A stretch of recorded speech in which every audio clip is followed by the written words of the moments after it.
Hey first grade, it's Miss Conaway. I'm here with my last STEAM lesson and I'm so sad. I wish we could be doing it in person, but we are going to have fun doing it virtually. I'm so glad that I got to meet all of you this semester. I've had the best time. You're all so super smart and I've loved getting to know each of you.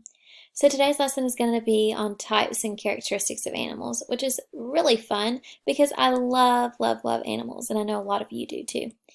So the animal types that we're going to talk about today are amphibians, birds, fish, mammals, insects, and reptiles. I'm sure you've heard of some of these already. If I had to guess, you've probably heard of birds and fish and insects. Maybe not the others, but that's okay because we're going to learn about them today. So fish, what makes a fish? Well, a fish is cold-blooded, they live in water, and they breathe using gills. So cold-blooded animals, this just means that their body temperature depends on whether it's cold or hot outside. This doesn't mean that their blood is actually cold. So some different parts of the fish, you have the fins back here, they also have fins, and then they have gills for breathing like I said. So fish don't breathe out of their mouths like you and I do. They have these special things called gills on their sides, and the water, they filter water and they pull the oxygen from the water to be able to breathe. Another thing about fish is that they have scales, so they don't have hair or fur. There's so many different types of fish out there in the world because if you think about how huge our ocean and rivers and lakes are, there's so many different kinds. But here's just a few examples. You have the zebra shark, the seahorse, goldfish, and manta ray. Our next category is reptiles. So like fish, they're cold-blooded. They also have scales and they also mostly lay eggs. So you're probably thinking, well, what's the difference in a reptile and a fish? Well, a reptile does not have to live in water. They can't breathe underwater like fish can. But as you're looking at the picture, you're probably thinking, well, I've seen some of these in water. They do sometimes like to swim, but they just can't live in water. So like I said, they have scaly skin. Sometimes it can be really dry. You also can't see their ears. So if you look at snakes and turtles, you won't be able to see their ears. And they also have 4 legs or no legs at all. There's lots of different kinds of amphibians. So here's some real life examples of them. Turtles, tortoises, lizards, iguanas, snakes, crocodiles, all really cool. Next category, amphibians. So like reptiles and fish, they are cold-blooded. They have a backbone though, unlike the others, and they spend part of their life on land and part in water, so this makes amphibians really cool. So if you've ever talked about frogs, you may know that they start out underwater and as tadpoles, kind of like a fish,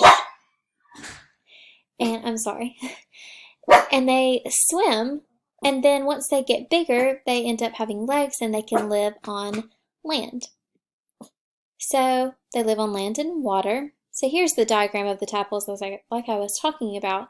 They start out with the eggs and then they turn into tadpoles and they eventually turn into the frog. Another thing about amphibians is that they have webbed feet. So this means that their toes kind of stick together a little bit and this helps them swim in the water. They breathe with lungs and gills. They are cold-blooded, like I already said, which means their body temperature depends on the temperature outside. They have moist skin, so it's not dry like the reptiles, but they don't have any hair or fur, and they can have 4 legs or sometimes none at all, and they lay many eggs. Here's some examples of amphibians: the salamander, tree frog, newt, and the common toad. Next category is insects. So insects have 6 legs, they have 3 body parts, and they have a hard outer shell. So this is what we mean when we say the 3 body parts. So you have the head, the thorax, and the abdomen. And here's the picture of a hard outer shell of a bug or an insect. So some different kinds of insects. Like all the other categories, there's so many different kinds, I could never name them all, but I just wanted to pull a few examples so you can see. You have bees, moths, butterflies, grasshoppers, ladybugs, beetles, spiders, mosquitoes, cockroaches, dragonflies, lice, flies, worms, ants. So many. Next category is mammals. I'm sorry, mammals, Mammals are warm-blooded, so that's a kind of change from what we've been talking about, which was cold-blooded. Mammals also have hair or fur, and they give birth to live young, so they do not have eggs. And babies drink their mother's milk. So warm-blooded animals, their body temperature stays the same when it's cold or hot outside. So just like us, if it's hot outside, then that doesn't affect our body temperature. Our body temperature will stay the same because we are also mammals. So like I said, mammals give birth to live young. So here's the little cat and their babies, and they have hair or fur, and then they nurse and they get the milk from their mothers. So here's some different kinds of mammals. You're probably most familiar with a lot of these animals. You just may not have known that they were called mammals. So we have the giraffe, deer, horse, sheep, squirrel, dog, cat, pig, lion, roar lions, monkey, elephant, mouse, fox, kangaroo, cow, goat, mole, hippopotamus, raccoon, otter, chimpanzee, walrus, hedgehog, panda, tiger, bat, zebra, and rabbit.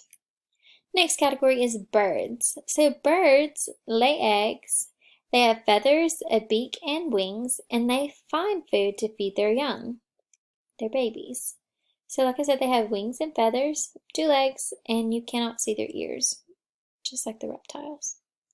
Here's some examples of some real-life birds: albatross, toucan, falcon, heron, and great horned owl.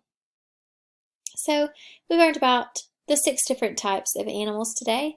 We learned about amphibians, birds, fish, mammals, insects, and reptiles.